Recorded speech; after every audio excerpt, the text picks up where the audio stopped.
నిన్న సండే ఖాళీ ఉన్నాను, ఏం తోయటం లేదు, ఏదో ఒకటి చేయాలనిపించింది. ఏం చేద్దామా అనుకుంటుండగా వంట ఎందుకు చేయకూడదు అనిపించింది.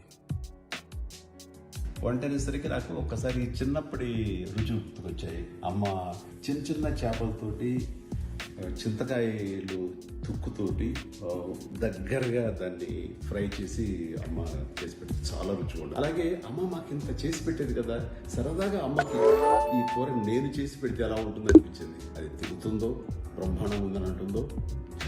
ఫస్ట్ ఆఫ్ ఆల్ చింతకాయలు కావాలి, కానీ చింతకాయలకి ఇది అన్సీజన్. అయితే మేమేం చేసామంటే సీజన్లో ఉన్నప్పుడు ఆ చింతకాయల్ని తీసుకుని దాన్ని ఫ్రీజర్లో పెట్టాము. కాబట్టి సంవత్సరం పొడుగుతా ఎప్పుడు కావాల్సి వచ్చినా సరే ఇంట్లో వాడుతూ ఉంటారు. కాబట్టి ఆ చింతకాయలు కొంచెం తెప్పించాము. ఇదిగో దీన్ని మనం కొంచెం రోట్లో వేసి దంచి ఇలా గుజ్జును తీసి పక్కన పెట్టుకోవాలి.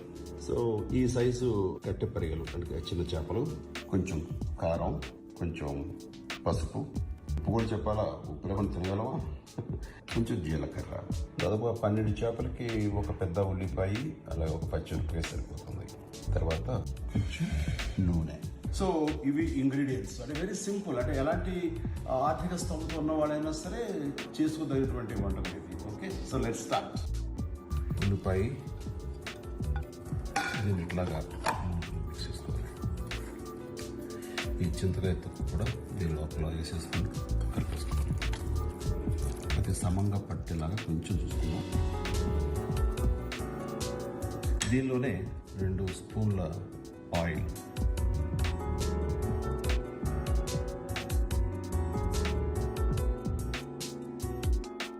ఆ తర్వాత కొంచెం ఉప్పు వేసాలి,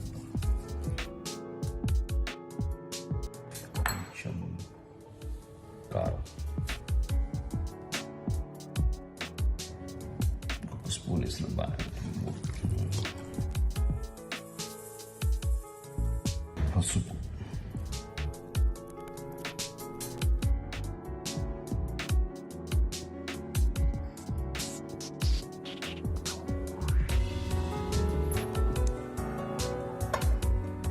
ఇవి అడుగంటి పోకుండా కొంచెం నూనె కలచగా.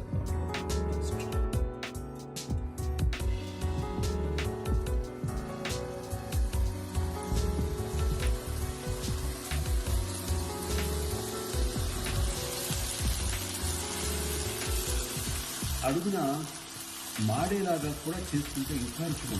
సో చాలామంది ఆ మాడు ఇష్టపడతారు, అందులో కొంచెం మాడినట్లుగా మనం కాల్చినా సరే బాగుంటుంది.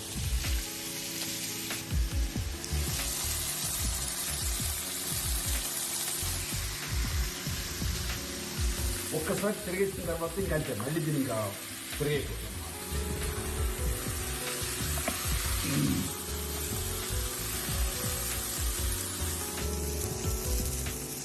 కొంచెం మీకు డ్రైగా ఉంది అనిపిస్తే కనుక కొంచెం ఈ ఆయిల్ని అలా స్ప్రే చేస్తే కూడా తక్కువకుండా.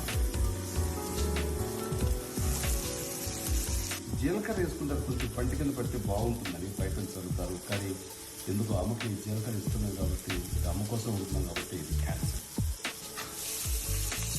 చింతకాయ తుక్కుతో కట్టె చేపల ఫ్రై రెడీ.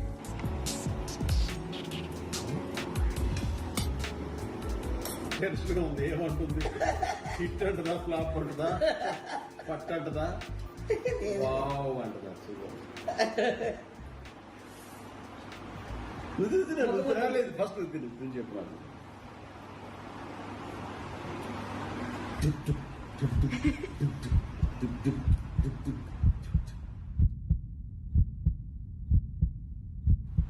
చాలా బాగుంది.